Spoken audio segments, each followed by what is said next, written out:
ઓમ નમો નારાયણ. હું અરુણાબેન પી ગોસ્વામી સુરતથી તમારું સ્વાગત કરું છું અરુસ કિચનમાં. તો આજે આપણે બનાવશું ગુંદાનું શાક. તો એના સારું આપણે જોઈએ ગુંદા. તો અત્યારે ગુંદાની સિઝન છે તો તમે શાક બનાવી શકો એમ. આપણે અલગ અલગ રીતે 2 વાર મૂક્યું છે પણ આને આપણે થોડીક અલગ રીતે બનાવશું. તો ગુંદા લીધા છે આપણે આટલા, લગભગ 500 ગ્રામ જેટલા ગુંદા છે આ રીતના. અને એને આપણે ધોઈ નાખ્યા છે. અને 2 આપણે ડુંગળી લીધી છે, થોડાક લીલા ધાણા લીધા છે દેશી. તો આ આપણે આખા દાઠિયા જ લીધા છે આ રીતના.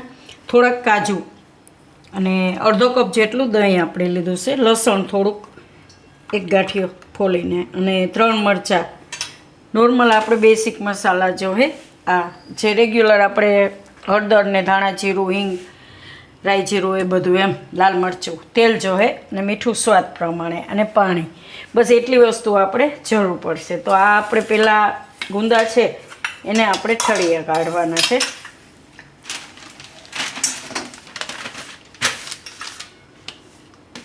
આ રીતના આપણે ગુંદા છે, નાના મોટા અલગ અલગ સાઈઝના આવતા હોય એટલે જે મળે એ તમારે હાલે એમ. તો આ ગુંદાને આપણે ભીના હોય તો થોડાક કોરા કરી લેવાના અને એના ઠળિયા કાઢવાના છે. તો આ રીતે આપણે લઈ અને એને થોડુંક ભાંગી નાખું આ રીતે.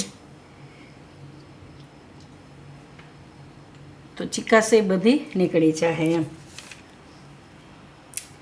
તો બધા ગુંદામાંથી ઠળિયા કાઢી લેવું આપણે.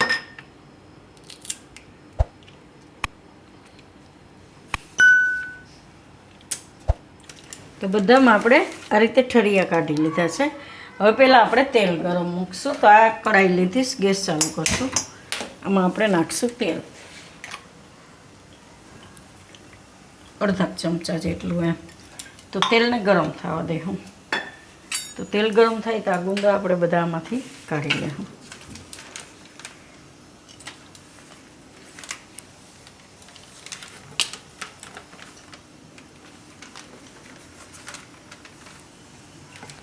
તો તેલ આપણું ગરમ થઈ ગયું છે. હવે એમાં નાખશું આપણે થોડીક રાઈ અને જીરું.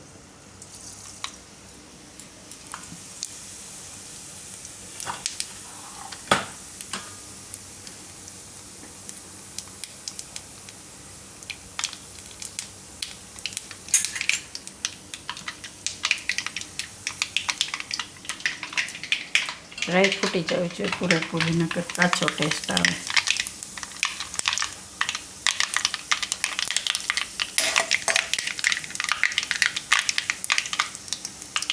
હવે આમાં ગુંદા નાખી દેવું.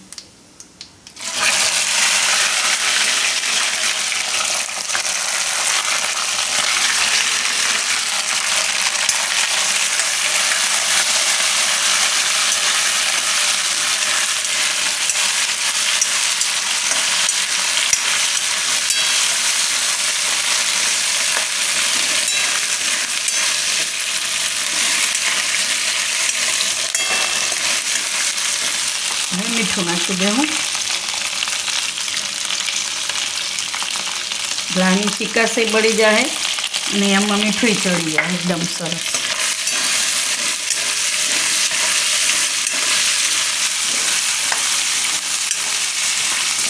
આને પકાવી લેવું આપણે. ગુંદાને વચ્ચે વચ્ચે હલાવતા રહેવું. તો ત્યાં સુધીમાં આપણે ગ્રેવીની તૈયારી કરવી. તો ગુંદા વચ્ચે હલાવતા રહે હું આ તૈયારી કરીને હું ગ્રેવીને. તો આ ડુંગળી છે એને આપણે છાલ કાઢી લઉં પછી પહેલાં.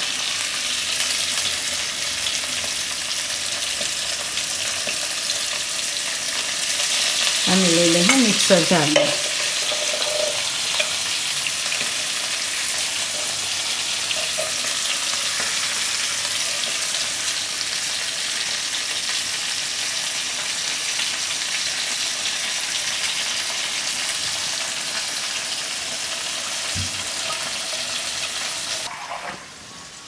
ડુંગળી આપણે આમાં લઈ લીધી. સો એમાં આપણે નાખી દઉં આ લસણ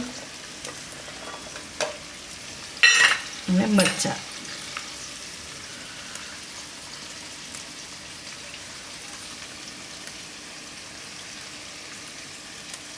ને કાજુ. અને લીલા ધાણા.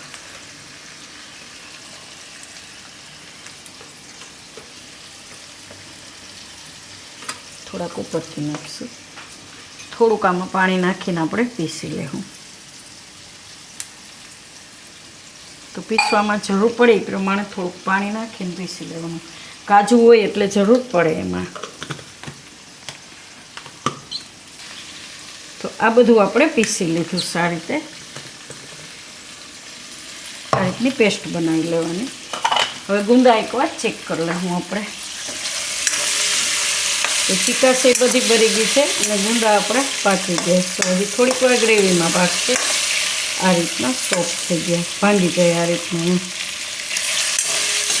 ગેસ બંધ કરી દેવું અને ગુંદાને આપણે કાઢી લેવું. આને આપણે કાઢી લેવું.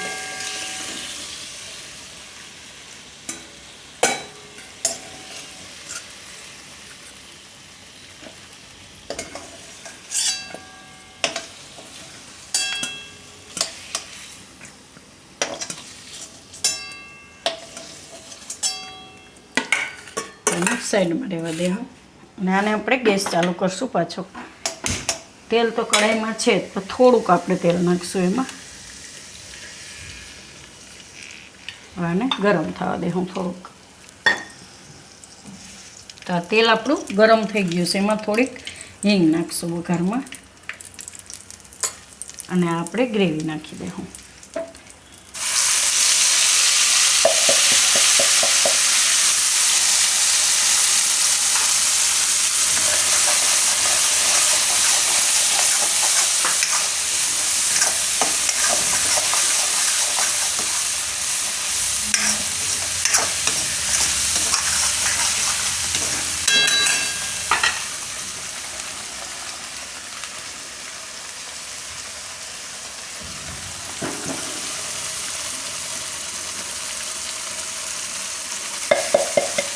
તો થોડીક વાર પાકવા દેવું ગ્રેવીને તેલમાં જ.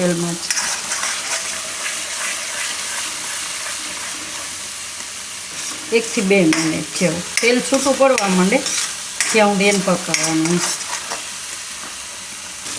અને આપણે 2 મિનિટ માટે પકાવી લીધું. તો આ રીતે તેલ છૂટું પડવા માંડશે અને ગ્રેવી આ રીતની પાકી ગઈ એકદમ સરસ એમ.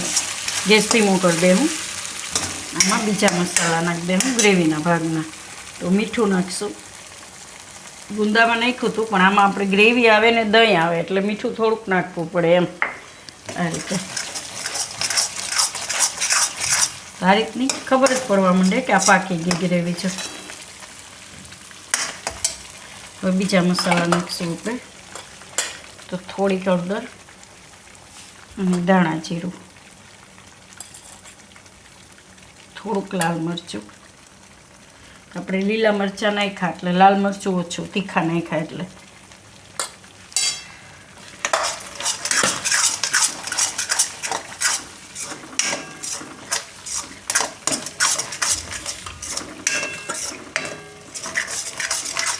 હવે આમાં ગુંદા નાખી દઉં આપણે.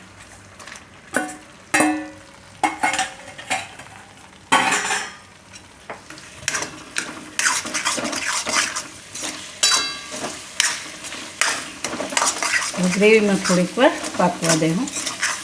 થોડુંક આપણે એમાં પાણી નાખી દઉં.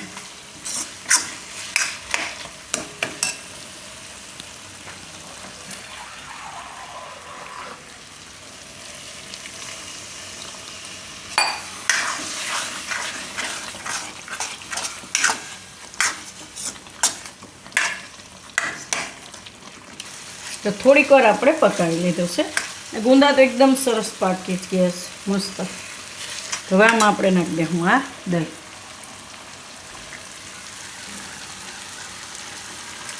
થોડાક લીલા ધાણા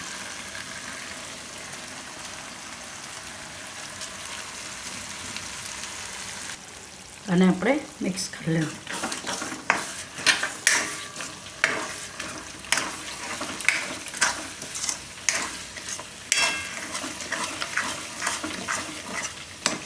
દહીં બહુ ખાટું નહીં લેવાનું, મીડિયમ એમ.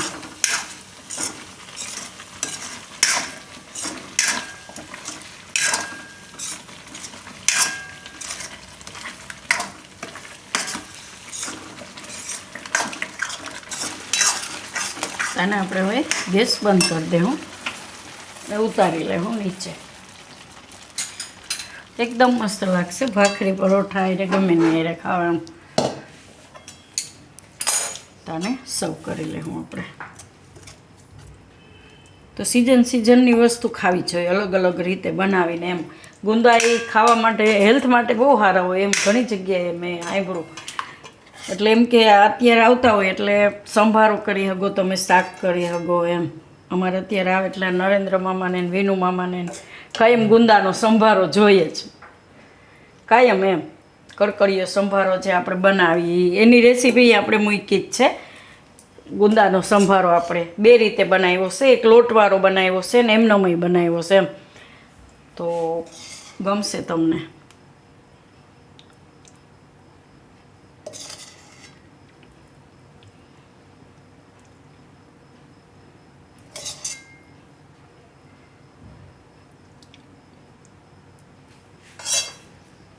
થોડાક ઉપરથી લીલા ધાણા નાખી દેવું.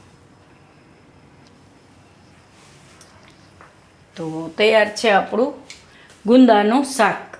તો જો તમને મારી આ રેસીપી પસંદ આવી હોય તો એને લાઈક કરજો, શેર કરજો અને મારી ચેનલને સબસ્ક્રાઈબ કરજો અને બેલ આઇકન દબાવવાનું ના ભૂલતા. કમેન્ટ કરીને કહેજો કે તમને કેવું લાગ્યું આ ગુંદાનું શાક.